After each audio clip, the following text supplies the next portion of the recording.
Good morning. It's good to see all of you. And I was asked to make a few comments about CFAR at this moment, and also a little bit about Paul and Werner and the transition in leadership. So I'm feeling a little bit old these days. I just went to my 40th college reunion, and I was walking down Locust Walk at the University of Pennsylvania, and I looked around my classmates. They didn't seem that old. But then I saw a couple of college students looking at us, and they had that look like they couldn't believe that we could still walk. And my old college roommate, after spying these students, turned to me and he said, "Do you realize that when we were college seniors, if we had seen the 40th reunion class, that would have been the class of 1939? And I said, "Oh my God, that's a little bit scary." So that's the class, that would have been the class that graduated right around the time of World War II. So although the whole thing was a little bit depressing, it got me thinking about this concept of the greatest generation, the generation that fought in World War II, a group of people that didn't ask for an existential challenge, but when it arose, they rose to the occasion and did what needed to be done. And if you've read any of the accounts of that generation, it's really remarkable for their grace and their brilliance and their passion, their determination. And clearly they were doing something really important. Clearly the risks to them, including for many of them risking their lives, were very high, but they knew what needed to be done and they did it. And I think of today's meeting a little bit in that context, because this is, I think, the last gathering that will be presided over by Paul and Werner, and who have been directors of CFAR for 33 and 27 years, respectively. And I think it also represents a piece of generational change. Where one generation that stepped to the plate is beginning to hand the baton over to the next generation. I don't have to go over Paul and Werner's accomplishments in detail. I think you all know them, and if I did, I'd be up here far longer than the time I have.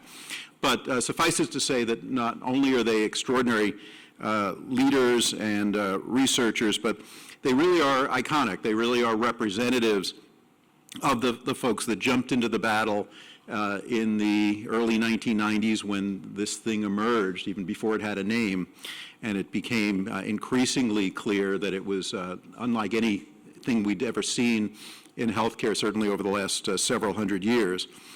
And through their work, they maybe haven't completely won the war, but they've made breathtaking progress in HIV, and they've handing a whole different landscape over to the next generation. Paul was a leader of the first wave of clinicians and researchers that confronted the clinical aspect of the disease, but you could not confront the clinical aspect of the disease without confronting the social and political and humanistic aspects of the disease. And the fact that they were caring for thousands, ultimately hundreds of thousands of millions of young people by and large who were scared and who would ultimately die of their disease. And in many cases, folks like Paul were about the same age as the people they were taking care of. It's sort of, in today's world, it's hard to picture what that was like as this disease exploded.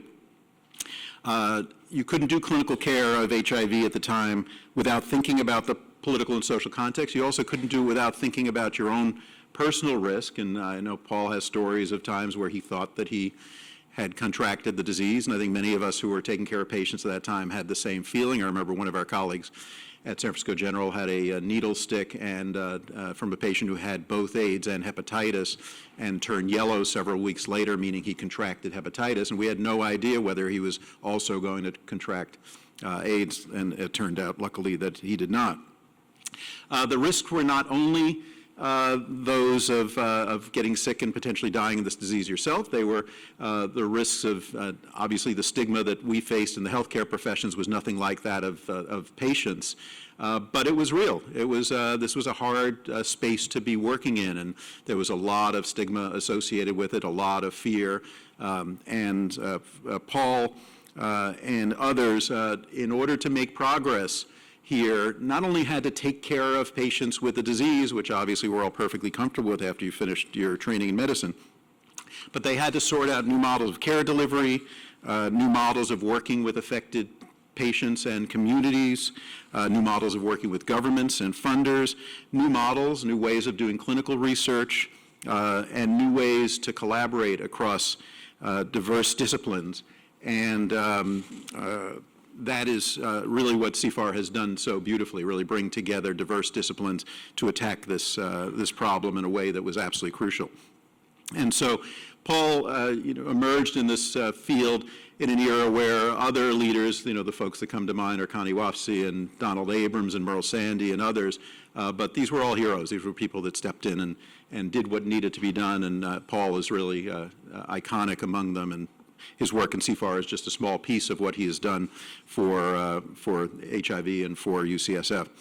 I see Werner as an icon of a different kind of set of individuals who made equally important contributions, those of the scientific and biomedical researchers.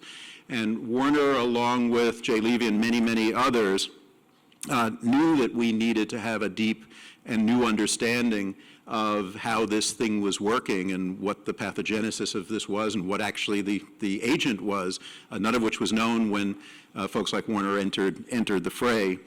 And so, just like Paul, they not only needed to do classic scientific research to address a problem, but needed to do it in an incredibly challenging environment, in the beginning with very little funding and with some of the same stigma and some of the challenges of working with communities, affected communities and activists, all stuff that was very new for the biomedical research community. But they knew that it was only going to be through that work that we would be able to come up with effective solutions and ultimately the ones that have made such a profound difference. It's a cliche to say that AIDS has now become a manageable chronic disease.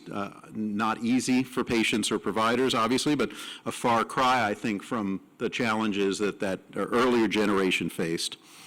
So I see their stepping down from these roles and providing an opportunity for new leadership as really a moment where we're moving on from those tragic early days into a new set of challenges, ones that are equally daunting in a way, but very different than the ones that they faced. And so grateful to the new leadership, and I think it's been announced, partially at least, but I will announce it here that Monica Ghandi is going to be taking over the CFAR, and she'll be putting together her leadership group and structure. And I know Monica will respect and revere the traditions of CFAR, but will also make the changes that are appropriate as a new generation takes over and we think about the future challenges, which are in some cases different than some of the past challenges.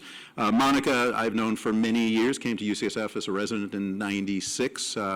And a fellow, and joined our faculty soon thereafter. Just a remarkably talented individual. And when I look at our department and the 800 faculty in our department, I think about who are the most important clinical leaders. I think of Monica very high on the list, running the AIDS practice, and then I think about who are the most important research leaders, and I think about Monica as well, and that's odd because that Venn diagram is actually fairly small. Those tend to be two separate groups of people. I had a chance to visit her lab several weeks ago. We were doing a space tour of the departmental space, and I know what she has to do in her clinical work at the county, and then I walked into her lab, and it's this immense, incredibly high-functioning laboratory. I know it's not too big; it needs to be bigger, but it's very impressive. So I think she will be an extraordinary leader for CFAR, and I know she'll be working with some of you in building out the leadership. And I think that's very exciting. I think she'll do an extraordinary job. I'm hoping she will become a little bit more enthusiastic. I think that's the only thing that if she could just work on her passion, I'm sure that will be fine. As for CFAR, I'm really proud to have it as part of UCSF and to have our department having played a big role in it. I'm currently working, sort of one of my central issues is informatics, and as I look at informatics, there are pieces of informatics all over the place, and I'm trying to figure out how do you weave them together to make sure that that we leverage all of the people and resources all over the campus. And when we started to think about what is the model to do that, how do you build a federation that takes advantage of this enormous skill set and these extraordinary people that are spread all over the city and do different versions of but tackling the same kinds of problems, immediately we went to CFAR and said, how did you do this? Because if we can be half as successful in building out a structure like that for informatics, I'll actually be quite pleased. So, I mean, with a personal story, as Paul mentioned, I had the privilege of being the program director for the 1990 International AIDS Conference, which was in San Francisco. Paul and John Ziegler were the co-chairs of the conference. Paul approached me, an unsuspecting fellow at the time, and said, I've got a job that you might be interested in. And I didn't realize it was running an international conference with 15,000 delegates, a few thousand members of the international press, ultimately became the subject of an international boycott, led a parade through San Francisco. It was ultimately my call as program directors whether the cops should have the 50 police who were sitting on horseback under the Moscone Center come out and break up a riot if a riot had erupted during the conference. This was not sort of the typical stuff that someone would do running a scientific conference. Paul did not warn me that that was going to be partly my job, but it was one of the more interesting and important experiences in my life. And one of the things the conference did was it was a metaphor for AIDS, that in order to make progress, it had to bring together clinicians and basic scientists and clinical scientists and social scientists and, very importantly, patients and advocates and governments and non-governmental organizations. The only way the conference was going to be successful, and Monica's now grappling with similar issues for the 2020 conference, but the conference really had to bring all of these groups together in order to be successful. And I think about that as I think about CFAR, because really that is what it does. So I will end with a book I wrote about the running of the AIDS conference. I'm not going to read the whole book to you because that would take a little long, but I started the book with a parable that I kind of like. And it goes like this: God and a rabbi are discussing heaven and hell. I will show you hell, said God, and they went into a room that had a large pot of stew in the middle. The smell was delicious, but around the pot sat people who were famished and desperate. All were holding spoons with very long handles that reached to the pot. But because the handles of the spoons were longer than their arms, it was impossible to get the stew back in their mouth. Their suffering was terrible. Now I will show you heaven, said God, and they went into an identical room. There was a similar pot of stew, and the people had identical spoons, but in this room they were well-nourished and happy, talking with each other. At first the rabbi did not understand. It is simple, said God. You see, in this room, these people have learned to feed each other. So that's what CFAR does. And it does it really because of Paul and Werner's leadership. I know it will continue to do it in the future, and really grateful to all of you for the work that you do every day and for the opportunity to chat with you this morning. Thanks so much.